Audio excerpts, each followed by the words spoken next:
வாழ்க வளமுடன். பேராசை ஆனந்தி அன்பழகன், திருவண்ணாமலை.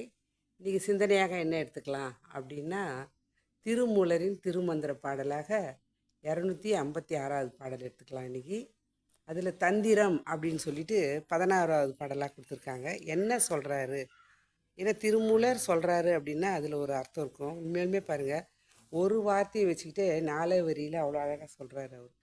சரி, இது என்ன சொல்கிறாருன்றதை நம்ம இன்றைக்கி சிந்தனைக்கு எடுத்துப்போம்.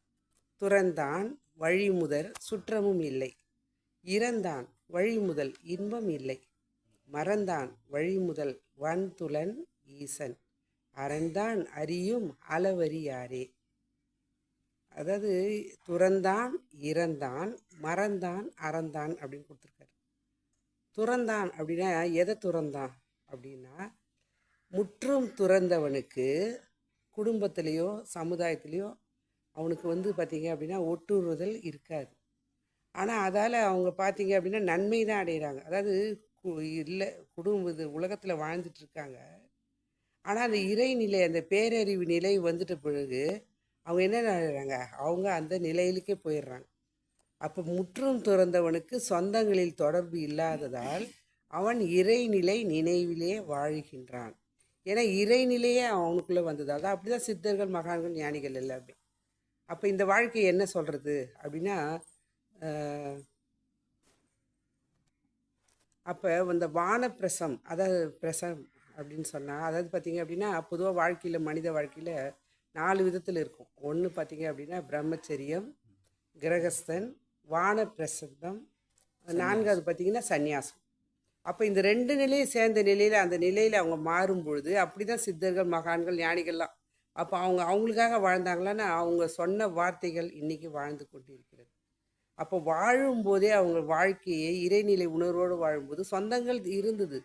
ஆனால் அந்த இறைநிலை உணர்வோடு வாழும்போது அவங்க வாழ்க்கை எப்படி இருக்குங்க, இறைநிலையாகவே இறைவனாகவே அவர்கள் மாறிக்கொண்டு இருக்கிறார்கள். அப்போ அடுத்தது பார்த்திங்கன்னா, இறந்தான் வழி முதல் இன்பம் இல்லை. இறந்தான்னா வாழும்போதே என்ன பண்ணுறாங்க, அற செயல் செய்யாத, இறை நினைப்பு இல்லாமல், அதாவது தவம் அறம் சொல்கிறாங்க. அட்லீஸ்ட் பக்தி மார்க்கத்துலேயாவது இருக்கணும். ஆனால் அதுவும் சிந்தனை இல்லாமல் அப்போ அவன் வாழ்ந்தும் வேஸ்ட்டு தான், இறந்தொழிந்தான் அப்படி தான் சொல்கிறாங்க. அதான் இறந்தான் வழி முதல் இன்பம் இல்லைன்னா என்ன அர்த்தங்க, அவனுக்கு பேரின்பம் கிட்டாது. அப்போ இறைவனும் துணை வர மாட்டான். அப்போ இறைவன் தான் நமக்குள்ளே உயிராக அறிவாக இருக்கிறான்ற உண்மையை நம்ம மறந்துட்டோம். ஏன்னா பிறவி எடுத்ததே அவனை நினைப்பதற்காக தான். ஆனால் மறந்தோம் அப்படின்னா அந்த இறைவனும் நமக்கு துணை வர மாட்டாங்க. அப்போ மறந்தான் வழி முதல் வன்துலன் ஈசன். அப்போ மறந்தான் அப்படின்னா எப்படிங்க, இல்லறம் இருந்து கொண்டே துறவரம் அப்படின்னு 2 வகையில் அறங்களின் தன்மையை அறிந்து, இல்லறத்தில் இருந்தாலும் மனவளக்கலையில் பாருங்கள் துறவரம் தான் நிலை. அப்போ 2ம் எந்த நிலையில் நம்ம உணர்ந்துட்டு அந்த வாழ்க்கை வாழும்போது எப்படி இருக்குங்க, அறங்களின் தன்மையை அறிந்து. அப்போ அறம் தவம் செய்வார், தம் கர்மம் செய்வார்னு சொல்லுவாங்க. ஆனால் அதே போல் தவம் அறம் துணையாமேன்னு சுவாமி ஒரு பாடலில் கொடுத்துருப்பார். அப்போ தவம் நல்லா செய்கிறவங்க அற வாழ்க்கை வாழ்வாங்க. அப்போ அற வாழ்க்கை வாழறவங்களால தான் தவம் செய்ய முடியும். நம்மளுக்கு அறத்தை பற்றி தெரியும். அப்போ இல்லறம் இருந்து கொண்டே துறவரமாக தாமரை இலை தண்ணீர் போல் வாழ்க்கை வாழ்வுதான் வாழ்க்கை. அப்போ அடுத்தது அறந்தான் அறியும் அளவறியாரே. அற வாழ்க்கை. அப்போ இந்த வாழ்க்கையில் அது பிரம்மச்சரியமாக இருக்கட்டும், இல்லை கிரகஸ்தராக இருக்கட்டும், வானப்பிரசமாக இருக்கட்டும், இல்லை சந்நியாசமாக இருக்கட்டும், எந்த நிலையில் இது இருந்தாலும் மனிதன் மனம் ப்ளஸ் இதம், மனதை இதமாக வைத்து கொண்டு இயன்றவரை அறமான வாழ்க்கை எவன் ஒருவன் வாழ்க்கை வாழ்கிறானோ. அப்போ அறம்னாவே நமக்கு தெரியும், சுவாமி சொல்லியிருக்காரு ஒழுக்கம் கடமை ஈகை. ஒழுக்கம் என்பது என்ன, நமக்கு தான் எண்ணம் சொல் செயலால் யாருக்கும் தவறு செய்யக்கூடாது, தவறு எண்ணமே வரக்கூடாது. அப்போ கடமை என்பது நமக்கும் செஞ்சுக்கணும், மற்றவர்களுக்கும் செய்யணும். அப்போ ஈகை என்பது என்னங்க, பிறருக்காக. இது 3 யார் ஒருத்தர் சரியாக வாழ்க்கை வாழ்கிறார்களோ அளவறியாரே அப்படின்னா என்னங்க, இறைவனை நமக்குள் அறியக்கூடிய தன்மையை நாம் அறிவால் உயர்த்தி கொள்கிறோம்.